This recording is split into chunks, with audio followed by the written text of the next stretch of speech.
Hey y'all, we're going to be going over how to do this double crochet stitch. I'm using Yarn Bee True Colors yarn in blue teal, and although it does suggest to use a 9mm crochet hook, I'm going to go ahead and use a size 10. Doesn't make much of a difference, just makes those stitches a little bit larger. So we can go ahead and get Alright, to get started, we're going to go ahead and make a slip knot. We'll do that by flipping this over, reaching through that loop and pulling our tail, and then tightening it up. For our foundation chain, we're going to go ahead and make 8 loops. 4.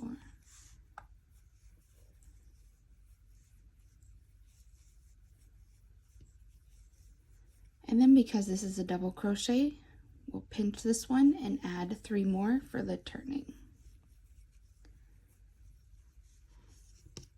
And we're going to go ahead and yarn over, and then we're going to go through our 4th loop. We can count that by this first one. 1, 2, 3, 4. Yarn over, pull through. We now have 3 loops on our hook. We'll yarn over, go through 2 of them, yarn over, go through the last 2. This loop right here is going to be our first stitch. Because it's a little bit clunky, I like to go ahead and mark it. So I'll stick a safety pin through there to know that I'm at the end of my row.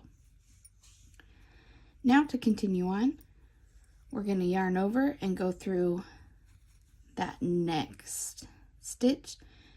We have our 2 loops on top. We'll yarn over, pull through. We have our 3 loops, yarn over, go through 2, yarn over through the last 2. And we'll continue on in the next stitch. Checking, we have our 2,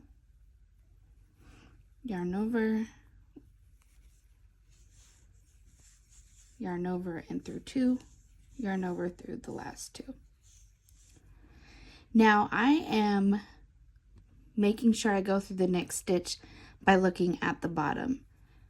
Some tutorials will have you look at the top, and either way is correct, where we're either looking for these 2 loops that make that V, or I find it just a little bit easier to see that my last stitch went through this one.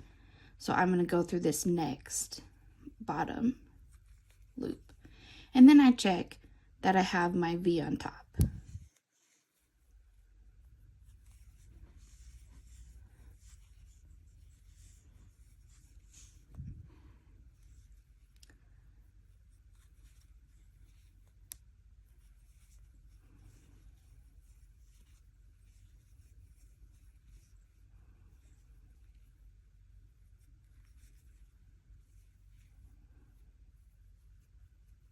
Sometimes it's hard to see, but there is the V.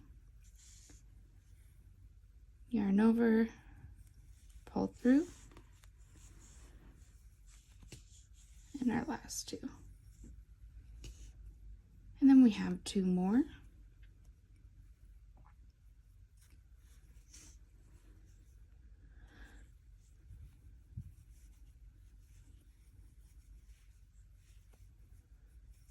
And then, because I'm looking at those bottom V's, I know this is my last stitch, or that bottom of the loop.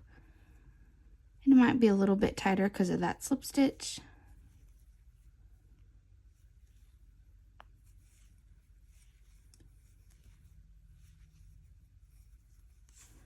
And we finished our first row. We can go ahead and confirm this by counting. So we have that first stitch marked. 1, 2, 3, 4, 5, 6, 7, and this last one where the loop is coming out is 8. So we'll go ahead and start on the second row. For the double crochet stitch, you will want to make 1, 2, 3 chains to turn. We're going to flip it over, so we're now looking at the back side, yarn over and go through that very first stitch right there. yarn over and pull through, and then go through our last two. And again, just because you can see this chain gets kind of clunky, I'm going to go ahead and mark that last stitch, well, the first, to mark the end of our row when we come back, and just continue down the way.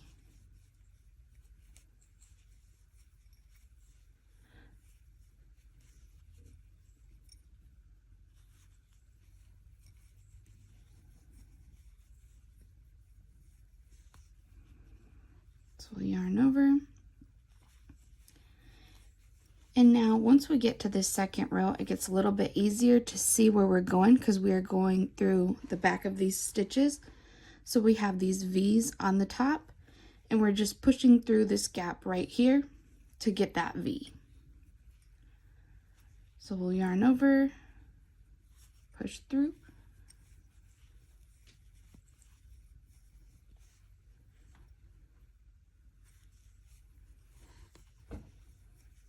and what you'll see when you're doing this is you will have 2 loops on the top and then that one on the bottom, marking the back of each stitch.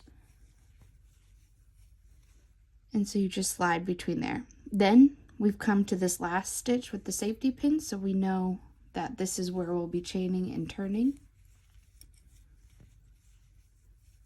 But just in case, we can count again. So starting from where the safety pin is, if you can see it in this first one, 1, 2, 3, 4, 5, 6, 7, 8, 9. Oop, apologies. So 9 would have been off count, but I actually started from this V right here, but my safety pin is not through it. So if I count again where the safety pin is actually through, it's 1, 2, 3, 4, 5, 6, 7, and 8.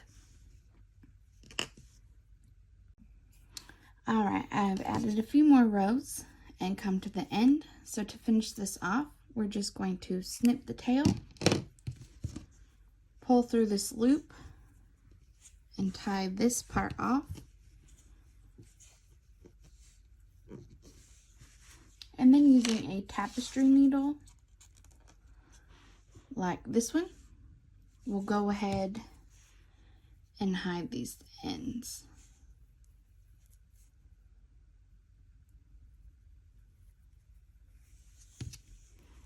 And to do this, I just like to loop through the backs in usually no particular order. I'm just trying to hide these so that they won't stick out.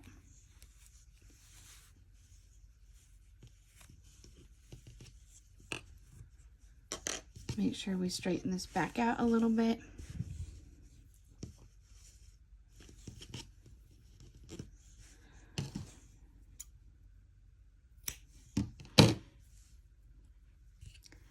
And we'll go ahead and hide this one as well.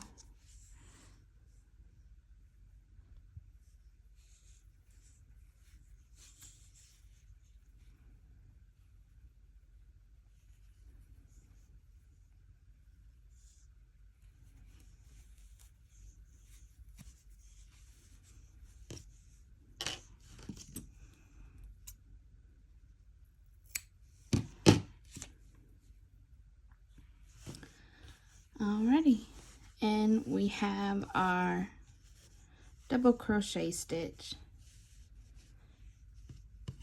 It's a bit clunky due to those long turning chains, but it does kind of have a nice finish.